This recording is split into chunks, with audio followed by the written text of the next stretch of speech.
Jeffrey, good Monday morning as we record this. How you doing today? Fantastic. No, So really? I kind of caught up some sleep, so I'm feeling a little better today, a little fresher. Good. Well, you had the big So, event. The big event Saturday night. yeah, yeah, Uh, and well, good for you. so Good for you. Um, we were just before we started this recording, we were actually reviewing one of our students' videos of. I think it was just one set. We're not quite at the end of the set. I think we're about 35, 37 minutes into it.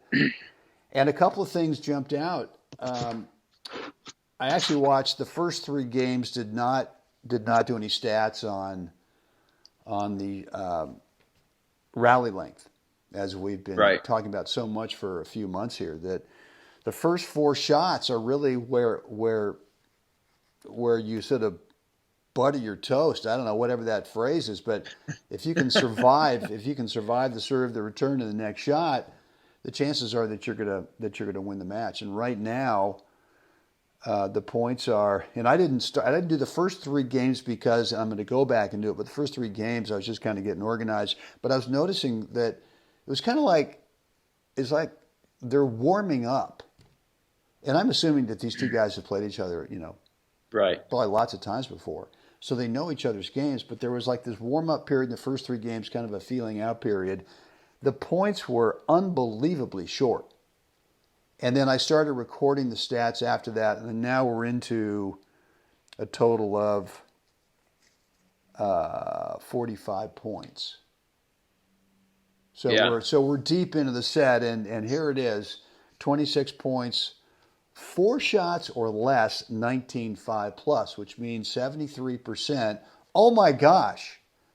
73% of those points are four shots or less. and this is a 4-0 men's match, right? I'd say, no, well, these guys may be 4-5s. 4-5s, I yeah, mean, if they're 4-0s, then they're strong 4-0s for sure. right, But I right, wouldn't be surprised if the NTRP has these guys rated at 4-5. right. But what I'm saying is that if you're a 4-5, the chances are that you're out there practicing. And if you're a 4-5 who's on our podcast and regularly listening to our episodes, is that I'll bet that a majority of you guys and gals are out there working on your game. And if 73% of the points are going to be four shots or less, well, guys, what do you think we ought to be practicing? Right. That's right. A little I'm light going to bulb. say Where's the light bulb above your head? that's right. That's, Yeah, I think, and again, let's get back to, what we talk about all the time, and that's boots on the ground reality. And that is, we can talk technique all day long, we can talk theory all day long. But the reality is that here's a match, a real match. These guys are playing, we're watching the video, and they're at 73% right now, 0-4 hits, right? and I know if I go back and I'm going to add the first three game stats, and that 73 is going to go up. Yeah, probably. Yeah. And so, and I've charted coaching sessions before, myself over this last year or so with 3-5 women's doubles, 4-0, high 4-0 women's doubles. And let me tell you, the numbers are the same. And so it really is in your best interest to really get focused on that idea that your first two strikes have to be really high quality. We're not talking about trying to end the point within 0-4 hits. I think sometimes that's the way it gets interpreted, and that's not it at all. The reality is how high of a quality of ball can you produce in your first two hits, whether you're the server or whether you're the returner. Yeah. The higher quality those are, the percentage the chance of you winning that point just start to it goes up really high. I think a lot of people, you're right, you just mentioned that some people misinterpret what that means, the 0-4 rally length category. A lot of people could think, well, it's all about first strike tennis. Yes. And first strike tennis, I think, connotates going for a big shot off of whatever is sent back to you. And certainly, Right. if you serve a good first serve and you get a short ball, well, the next ball you're probably going for an offensive approach. right, right, And if you want to call that first strike tennis, well, the only reason it's first strike is because you've got this fat, chubby opportunity. That's not really first strike. That just means right, you're taking advantage of an opportunity because the shot you just played before probably produced it. right. Created So some pain, right? it Some created some pressure. pain. So we don't want to interpret the term strike like baseball, where the guy doesn't touch the ball. Don't interpret it that way. You're out. where you're trying to produce this thing where first strike, I got to try and win the point in the first 0 to 4 hits. Right. We're not talking that at all. Yeah. You really want to, if we go back to the baseball analogy, you really want to be throwing balls outside the strike zone, and can I get the guy to foul tip? I mean, really, we're looking for that kind of stuff here, to get the guy to hit the ball somewhere off center. Yeah, yeah. Not in the center, right? Well, look, no, I mean, if you go back to the baseball pitcher analogy, the first couple of pitches, you could be thinking, well, I want to go inside on this guy. I want to go tight and inside, and whether or not it's a strike, maybe is not the point. But the point is that you want to tie him up. Yeah. And if you're thinking some kind of a fastball right down Broadway, well, I think at that level these guys are going to say thank you very much, and Right. you'll be watching the guy doing the Jeff Leonard one flap down home run trot, Right. which is one of the all-time great responses to, like in basketball, hitting a three-pointer, or in baseball, hitting a home run. The one flap down was like, what? How'd you come up with this? Right. So anyway, sorry, I quickly took us off topic there. Anyway, but I think that's the biggest where I think it can get misinterpreted is that idea that I'm supposed to try and win the point in 0 to 4 hits, and that's not it at all. In fact, we're on the opposite side of that scale. Yeah. Saying, how much pain can you inflict in those first 2 hits? Well, and that means if you're serving, guys, get out there and practice a first serve where you're getting it in, I don't know, 80% of the time. If you're getting it in 100% of the time, then you're just going a little bit too soft, right? Yeah, you're not.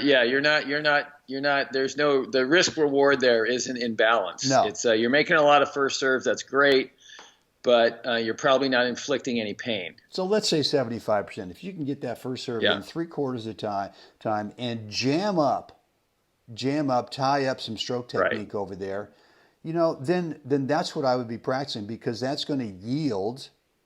That's going to yield very often. It's going to yield a ball that you can really take advantage of and get offensive on. But if it doesn't, then just like you're saying, take the next ball and just go really hot and hard and heavy right back at him, inflict some more pain. You do not have to go out wide to the corner in terms of misinterpreting first strike tennis. Right. And back to the serve idea too. If you're the range we're kind of looking for that says you're taking not unnecessary risk, but taking some risk on the first serve. And if you're having success with it, but in balance, you're probably going to be running somewhere around 70%, 65, 70% first serves. That tells me you're taking some risk and being successful at it, but not taking such high risk that your first serve percentage is down below 50%. You want to be, there is that risk reward thing in that thing. So like you said, if your first serve percentage is up around 85, 90%, you've got to look at that too and decide, am I just starting the point, or I'm actually, how's my accuracy? Can I actually get a serve to the body? Can I get something, kind of low and away outside or something to help balance that out? So that should be kind of where you fall, is somewhere in that 65 to 75% range, where there is risk reward going on inside that framework. No, that's right. That's right. And look, on the other side, we should be practicing return to serve. So Oh, tons of it. so why can't you go out there and get some practice partner that has the same mindset? All right, I want to practice my serve. I want to practice my return. Perfect. This is the perfect practice Yes. situation that you could possibly have. And this is what I do with my buddy Owen in the desert is I will serve for 10 minutes and I get a chance and we actually play out the points, right? So it's not a total drill session. Right. We'll actually play out the points and we don't keep score because it's a practice session. I don't want to be distracted by what the score is. I don't want to be distracted by anything other than maybe I'm working a little technique or maybe I'm working toss placement. Maybe I'm working something on my serve just to see if I can start to really bump up the percentage where it's at a good number, but it's still inflicting some pain over there. Right. And on the other hand, now if when he's when he's serving for 10 minutes, I get to really work on the return. And one of the things that we saw today in the video with our student, especially on the ad side, he loves his forehand. That's fine. Right. Love your forehand.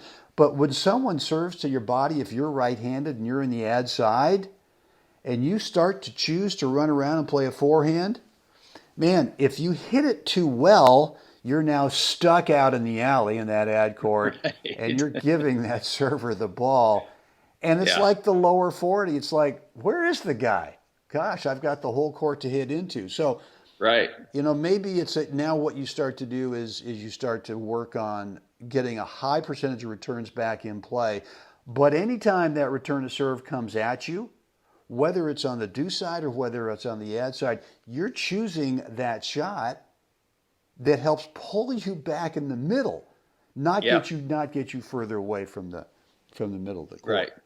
And again, in senior ball, that becomes a factor. That we're not as fast as we used to be. All those things. And so when you on the ad side, when you decide to go out there and take it as a forehand, you got to inflict some pain. Otherwise, it becomes it becomes an unintentional high risk proposition because you're out in the alley hitting a forehand, and you got to make up a lot of ground. You got to make up a lot of ground. Well, look, and I'm just writing a note right here for a future topic, but I guess we'll use it. We'll kind of lightly go into it right now. But what's happened in senior tennis is the racket technology and the string technology has given us more power, more potential power Right. than ever before. So if you go back in the 70s with the guys who were senior players and they're playing with wood rackets, or they're playing with the elbow breaking redhead Right. that with so much vibration that Right. you're the golfer's elbow thing was everyone was God, what is this big knob I've got right here on my elbow now?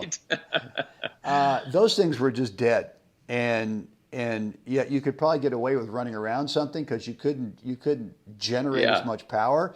So you could maybe give up a little court position for a second to take a favorite shot and then recover. Right. Now, man, if you give up court position and you hit it, you're screwed because you've hit it now with power because the new rackets, the string, Right.